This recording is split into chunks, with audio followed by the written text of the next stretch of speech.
യേശുദേവന്റെ പീഡാനുഭവ സ്മരണകൾ ഉണർത്തി ഉറുകുന്ന് കുരിശുമല തീർത്ഥാടനം വെള്ളിയാഴ്ച സമാപിച്ചു. രാവിലെ 7-ന് ഉറുകുന്ന ഹോളി ക്രോസ് ദേവാലയത്തിൽ നിന്നും ആരംഭിച്ച കുരിശിന്റെ വഴിയോടെ ദുഃഖവെള്ളിയിലെ കുരിശുമല കയറ്റത്തിന് തുടക്കമായി.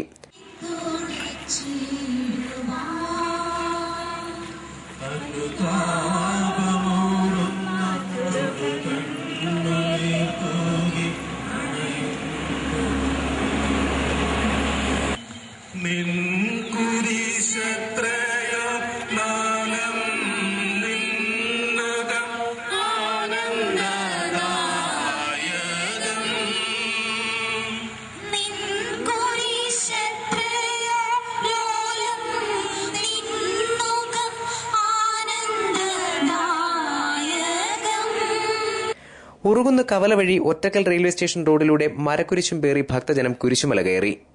യേശുവിന്റെ പീഡാനുഭവ മുഹൂർത്തങ്ങളെ അനുസ്മരിക്കുന്നതിന് 14 കേന്ദ്രങ്ങൾ സജ്ജമാക്കിയിരുന്നു. ഈ സ്ഥലങ്ങളിൽ തീർത്ഥാടകർ പ്രത്യേക പ്രാർത്ഥനകൾ അർപ്പിച്ചു. പാപങ്ങളും ശാപങ്ങളും രോഗങ്ങളും ദൈവത്തിൽ സമർപ്പിച്ച് മലയുടെ നെറുകയിൽ ഉയർത്തിയ കുരിശിന്റെ ചുവട്ടിൽ രാവിലെ 9 മണിയോടെ എത്തി തീർത്ഥാടകർ കുരിശിന്റെ വഴി പൂർത്തിയാക്കി.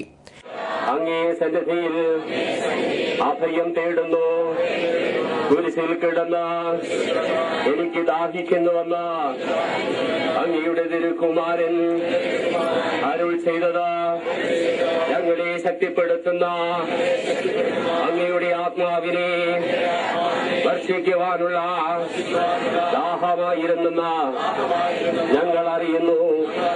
അങ്ങേ പുത്രന്റെ കുത്തിത്തുറക്കപ്പെട്ട തിരുവിലാവിൽ നിന്നൊഴുകിയ രക്തവും ജലവും ഞങ്ങളെ വിശുദ്ധീകരിക്കുന്ന ഉദാശകളാണെന്ന് ഞങ്ങൾ വിശ്വസിക്കുന്നു. തീർത്ഥാടനമാകുന്ന ഞങ്ങളുടെ ജീവിതത്തിലെ ക്ലേശങ്ങളിലും കഷ്ടതകളിലും ഉദാശകളിലൂടെ ഞങ്ങളെ ശക്തിപ്പെടുത്തണമേ. മലമുകളിലെ കുരിശിൻ ചുവട്ടിൽ കുരിശാരാധനയോടെ തിരുക്കർമ്മങ്ങൾ സമാപിച്ചു. തിരുക്കർമ്മങ്ങൾക്ക് ഫാദർ റൊണാൾഡം വർഗീസ് നേതൃത്വം നൽകി. ഫെബ്രുവരി 13-ന് വലിയ നോമ്പോടെയാണ് കുരിശുമല തീർത്ഥാടനം ആരംഭിച്ചത്.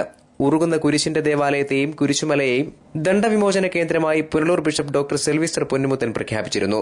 ധാരാളം തീർത്ഥാടകരാണ് ഈ നോമ്പുകാലത്ത് കുരിശുമല സന്ദർശിച്ചത്. രോഗശാന്തിയും പാപശാന്തിയും തേടി വിശ്വാസത്തോടെ മല കയറിയ ഭക്തർ ഏറെയാണ്. വലിയ നോമ്പുകാലത്ത് യേശുവിന്റെ പീഡാനുഭവം അനുസ്മരിക്കാൻ തീർത്ഥാടകരെത്തുന്ന പ്രധാന കേന്ദ്രമാണ് ഉറുകുന്ന് കുരിശുമല. ജില്ലയുടെ കിഴക്കൻ മേഖലയിലെ പ്രധാന തീർത്ഥാടന കേന്ദ്രവും. News bureau, Punalur.